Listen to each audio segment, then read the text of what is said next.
Making $100,000 on YouTube is simple, but not easy.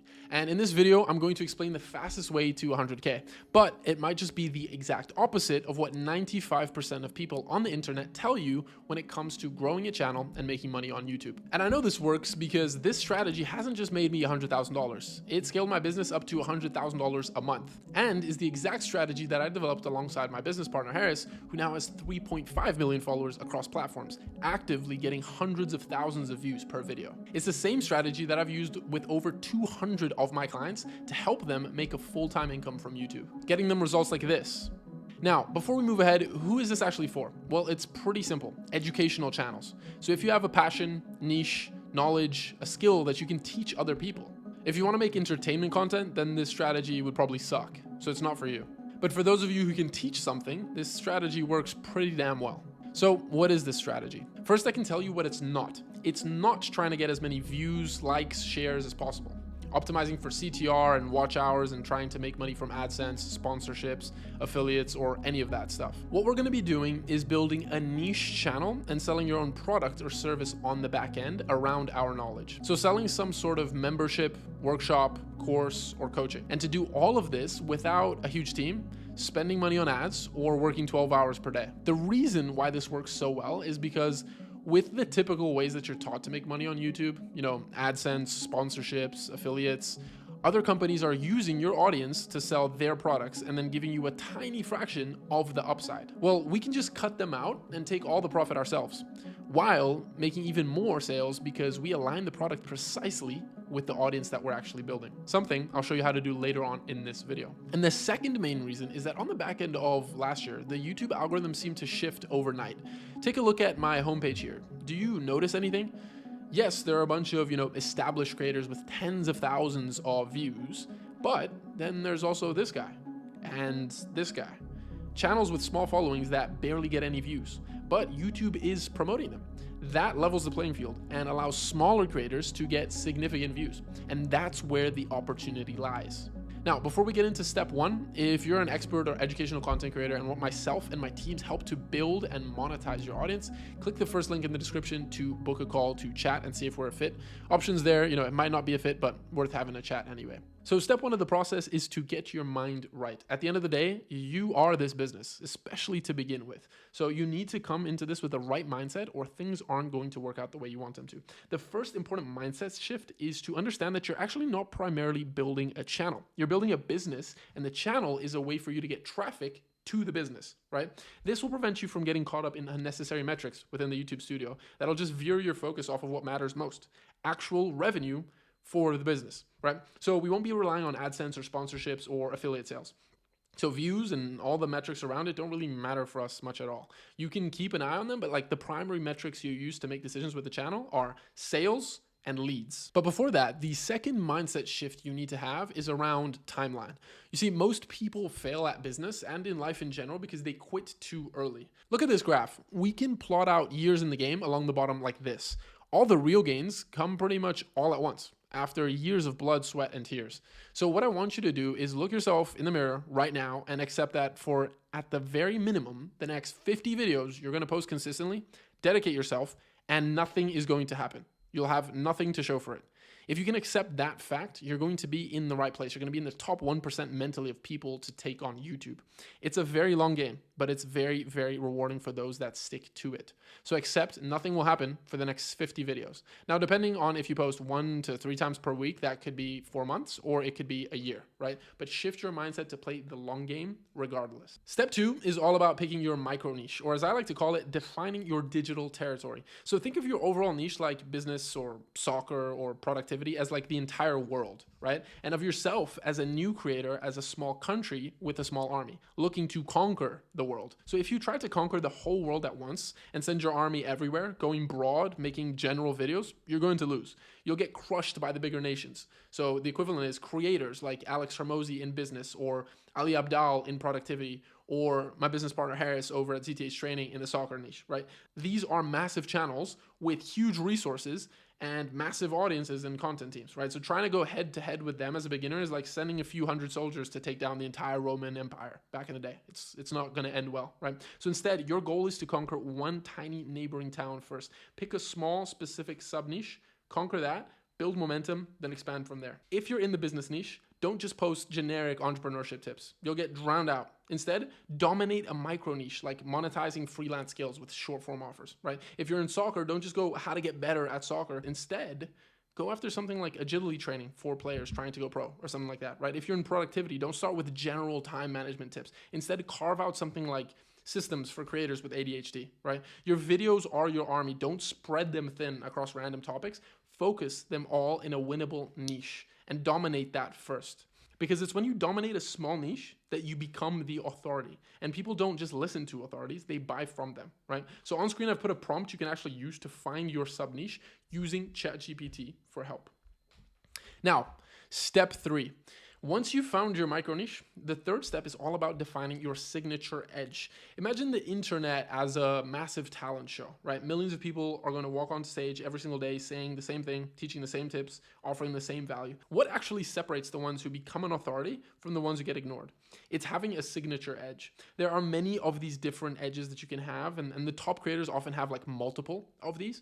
So an example is, for example, credibility and reputation. It's the most obvious example. For example, Alex Hormozi, he openly shares his $100 million plus company success. People believe him because he's actually done it, right? So these are proven results that instantly build trust. Or you could have a polished production or signature editing, usually like visual content that's quite stunning, or uniquely cut content, uniquely edited. Another edge you could have is contrarian philosophy. So a bold point of view that challenges the norm, a distinct personality or voice, a magnetic style that people like instantly connect with, an underserved micro niche. So if you own a very specific focus corner of a very big space. So for ZTH, for example, we had 2 primary signature edges. First, Harris had credibility as he's played for teams that our audience wants to play for. And secondly, we found an underserved micro niche, players who want to sign for pro academies. Everyone was showing you how to get better at football. Now though, obviously we make much broader content because we've conquered the micro niche. And at this point, we have pretty much conquered the whole entire damn niche, right, of soccer. So at this point, we're ready to start planning out content. And one important thing to understand here is the concept of being a scientist instead of an artist. You see, most people treat YouTube like a creative playground. They're trying to figure out the next big idea, pouring their heart into every video, hoping that it's going to go viral. That's fine for entertainers, but if you're building an educational channel, that's a recipe for slow results and burnout. Instead, think like a scientist. Find proven formats in educational niches. Study top performing videos. Note their hook, pacing, their thumbnail, their structure. Use that in your control group. Copy their formats, but adapt it with your topic and your voice. And then you run experiments. Test out what you think will work for your channel specifically and analyze the results. Then from there, you track data religiously, sales, leads. That's what we're going for. I'll show you how to track this shortly. Number 5 is that you actually go ahead and iterate based on results. Increase what works, kill what doesn't, and treat every video as a lab test, essentially, right? Not an art show. And why this works is that YouTube's recommendation system doesn't push videos that feel good. It promotes videos that perform well based on real viewer behavior. So a practical example is if you were to, pick a popular educational video, say like how to build muscle at home. Copy its hook structure, right? Never seen before, or the thumbnail style, or whatever that might be. Swap in your niche, how to build strength with no gym, for example, and then you publish it. Track how its performance stands against your next test. Maybe you tweak the thumbnail or make the hook more specific. After just a few tests, you'll be able to build a repeatable formula, a system that reliably generates views and engagements. The bottom line is stop creating blind, just trying to cook up an art form or cook up something new. Start testing, analyzing, and refining. YouTube isn't about artistry, it's about strategy, right? And once you treat it like a science, growth becomes not something that's hopeful, but something that's more reliable. And one very important thing as well is your hook. Studies show that 80% of viewers decide whether to stay in the first 10 seconds. That's the window to prove your video is worth their time. So what should your hook look like? Number 1, it should have a credibility trigger. Signal why you're worth listening to. So for example, I've scaled to 3.5 million followers, if that's in, you're helping people grow their audience. Number 2 is a clear promise. Like what exact results are they actually going to get? In the next 30 seconds, you'll learn how to X, Y, Z. You'll clearly give them the things that the payoff that they're going to receive from watching the video. Number 3 is a curiosity spark. Drop a surprising fact or a counterintuitive statement, something that like challenges the belief in their mind that they might have around the topic that you're speaking about. And lastly, urgency. Use something time-based language, like today you'll discover, or by the end of this video you'll do this, so that they understand that they've got to stay on that video and watch the rest of it. So think of the hook as your launch pad. It earns the attention, it holds it with value, and then proves the credibility, all in under 30 seconds. Crucial things for educational videos. Once you master this, your audience isn't just going to click, they'll stay and actually watch the whole rest of the video, which is where you can actually provide value to them and ultimately turn them into customers later on down the line. Now, step 5 is to go ahead and actually start to build an email list. Why do that? And it's pretty simple. Your YouTube channel is rented land, right? Algorithms change and reach can drop overnight, but your email list, that's your own territory, right? So each subscriber is a direct connection. It's immune to platform changes, and you own your list. Now, the way you build that list is pretty simple. You just give people a reason to sign up. A lead magnet that delivers quick value. So here are some effective options. You can do a mini email course, bite-sized lessons over a few days. You can do a checklist. You can do a template. You can do short video training. You can do a quiz or an assessment. In order to get people interested in your lead magnet, we need to clear CTAs, or calls to actions, right? Videos with a specific call to action convert on average at least 23% better, according to studies. And just in general, we see that with all channels that we work with. So that means every video you post is a missed opportunity if you're not actually driving traffic to your email list or offers. There are kind of like 3 main points you can add CTAs, right? Early mention within about 30 seconds. So after you've actually done the hook and the initial bit of value, you got a mid-roll reminder, kind of like around the middle, around 50% of the actual total video. And then at the end with the whole kind of wrap up, right? When doing your CTAs, remember to keep this in mind. You want to focus on one ask per video. So you don't want to usually do too many at the same time. Otherwise, people are a little bit confused. Do they sign up for your email list? Do they book a call? Do they do this? What is it specifically that they do? So you usually want to stick to one ask. You want to create urgency. So add phrases like, it's only available for a limited amount of time, or only doing this for X amount of people, whatever that might be. You want to use strong action verbs, like directly tell them download, grab, get, join. These might seem obvious, but you'd be surprised what a difference it makes subconsciously to just give people a very clear CTA. And then also personalize it, right? So tell them who it's for. If you're serious about growth, download the template we use to help creators hit 50K subs, for example. So once you've built your list, you need to nurture it. And there are kind of 5 main engaging email types that you can use, right? You can use controversial opinions, personal messages, current events, value bombs, stories. Those are all things you can cover in those emails to actually keep people engaged and keep people opening your emails and getting nurtured and educated. So in short, have one lead magnet that matches your niche, make clear CTAs at least once throughout your video, and then create emails that nurture and educate your audience around kind of the 5 topics that I listed there. And there's also other types that you can make. The reason this works so well is that YouTube kind of draws the attention in, but the email actually deepens that attention and turns it into true interest, right? With a well-nurtured list, you control the conversation, you develop trust, and pave the way for sales and more like long-term engagement and relationships with your audience.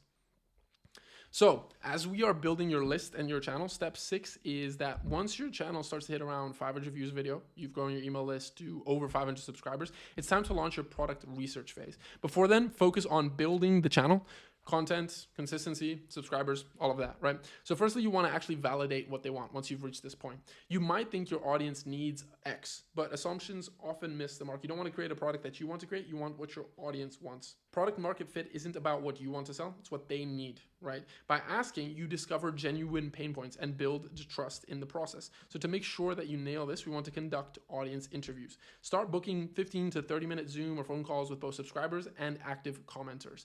Here's what to ask. Something along the lines of, what's your number 1 struggle? What have you tried to solve it? What keeps you up at night? If I built a product to solve that, would you want it? These are pretty straightforward and simple questions, but this is the type of information you need to know when you're putting together that product. And at the end, you can casually test interest as well by saying something like, would you like early access to this when it does launch? Then you can tell if there's like actual real demand for this. So the last thing is that you actually want to go ahead and invite your audience to join calls. This is going to be the most valuable form of market research, is actually speaking to your prospective clients. You can invite your email list, you can put it in a video, you can add it as a pinned comment, just offer a small incentive, right? Extra resources. Sometimes just speaking to you alone is already incentive enough. Extra resources, anything like that, or early access, might increase the signups that you get. You don't want to just rely on these interviews though, right? You want to combine it with online research. Interviews are powerful, but widen out that field, right? Scan Reddit, Quora, note repeated questions, frustrations, urgent language, watch Facebook groups or niche forums, capture word-for-word pain points and desires. Use tools like answer follower ratio on Quora to find high demand, low answer questions. Do these extra little bits of research to make sure that you can actually validate what people are saying on calls with what the entire market is saying. So gathering both qualitative interviews and quantitative data from the forum trends sharpens that focus. But I guess like, well, why do actually all of this research? Well, it's pretty simple. When time comes to launch, it shouldn't be a blind gamble at all. That's the biggest mistake creators make, is kind of just like putting in a product out there they think will do well, right? You'll have actual people saying like, yes, this is exactly what I need. You'll have your overall message and features of the product perhaps already validated, right? And early fans are ready to buy and make sure that launch is a success. So this is how you go from guesswork to a product designed specifically for your audience. So once you've done the research, validated the demand, it's time to actually pick the delivery method, how you'll actually go ahead and deliver this product in front of your prospective clients. So let's break down the 4 most common formats for digital products. So first, you've got a membership site or a paid community. Usually these are between $9 to $99 per month. You can have them a little bit less, a little bit more, but typically that's the range most of them fall into.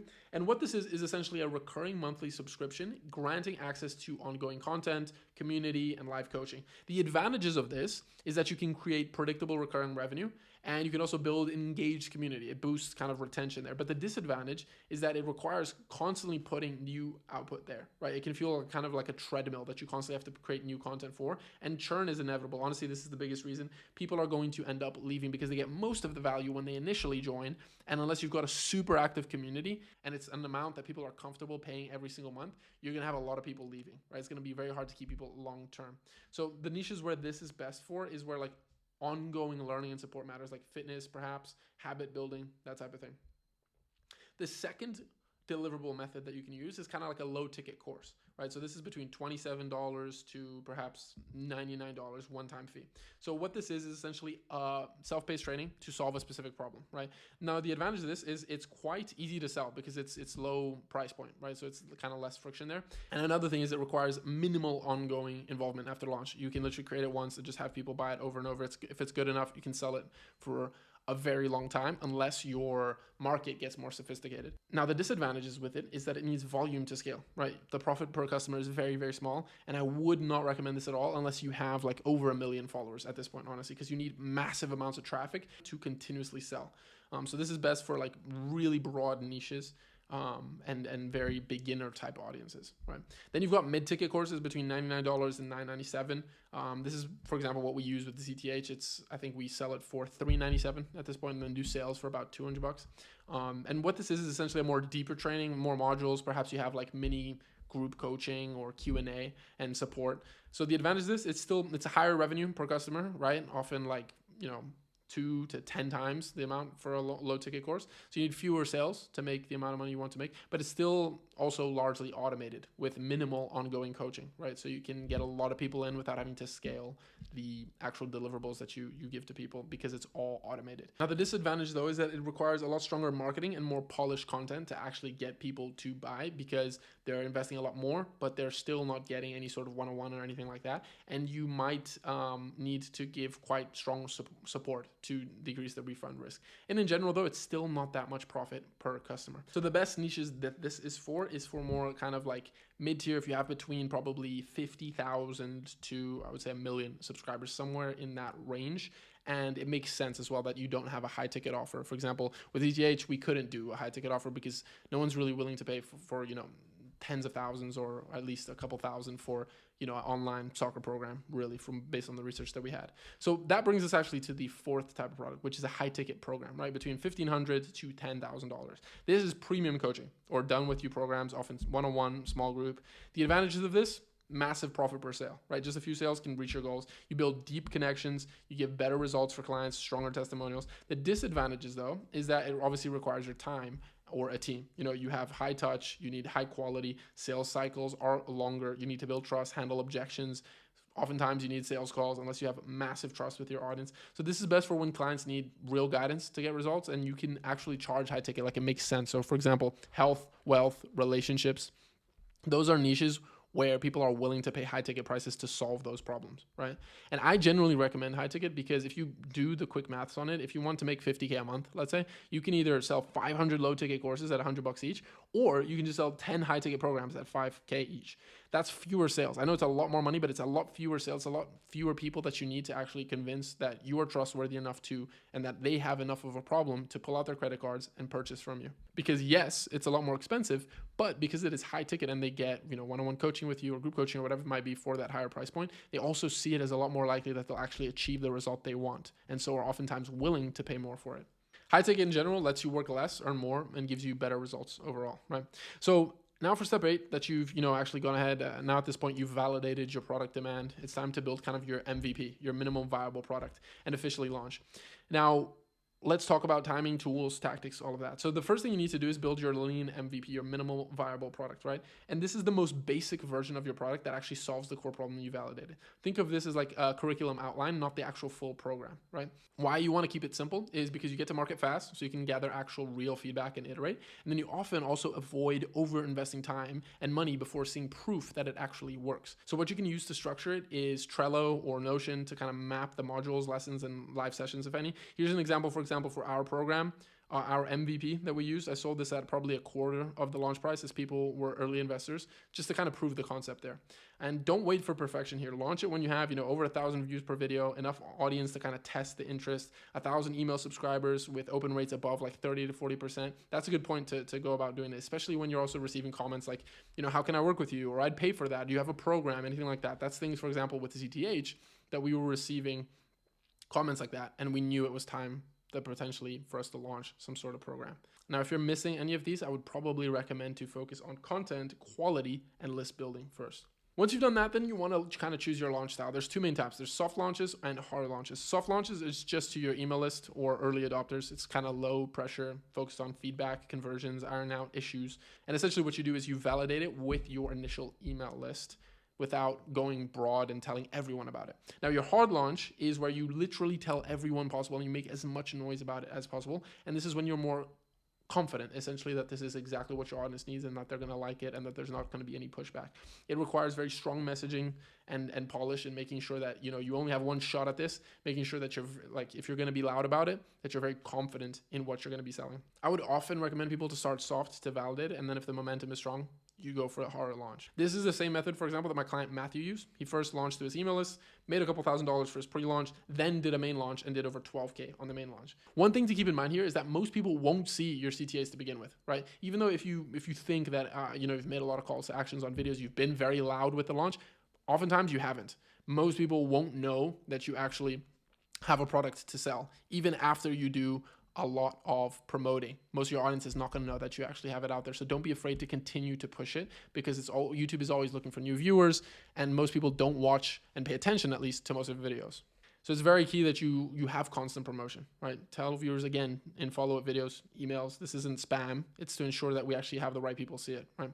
So kind of playbook I use for the launch is to define the MVP in Trello, outline modules, materials, delivery, soft launch it to a small group, gather early feedback, track conversions, open rates, course engagement, that type of thing, and then refine based on feedback so that you can actually go for the full hard launch.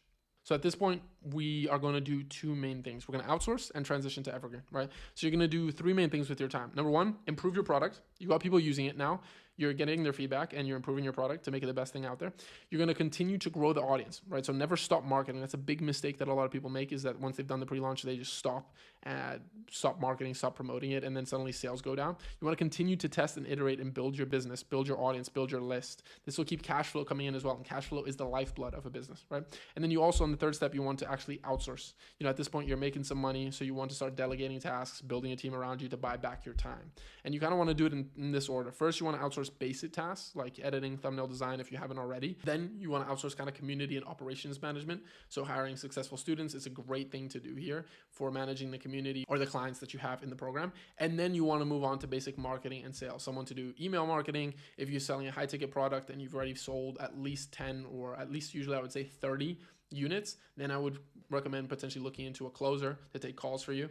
And this allows you to then fully focus on content, which is the highest leverage activity. So that, in my opinion, is the full process to go from 0 to 100,000 on YouTube. So if you're someone who wants extra help and a personalized, clear strategy and pathway to build and monetize your audience, you're welcome to apply below to work with myself and my team for us to help you implement this whole process and a lot more. Like, subscribe, and I will see you in the next one.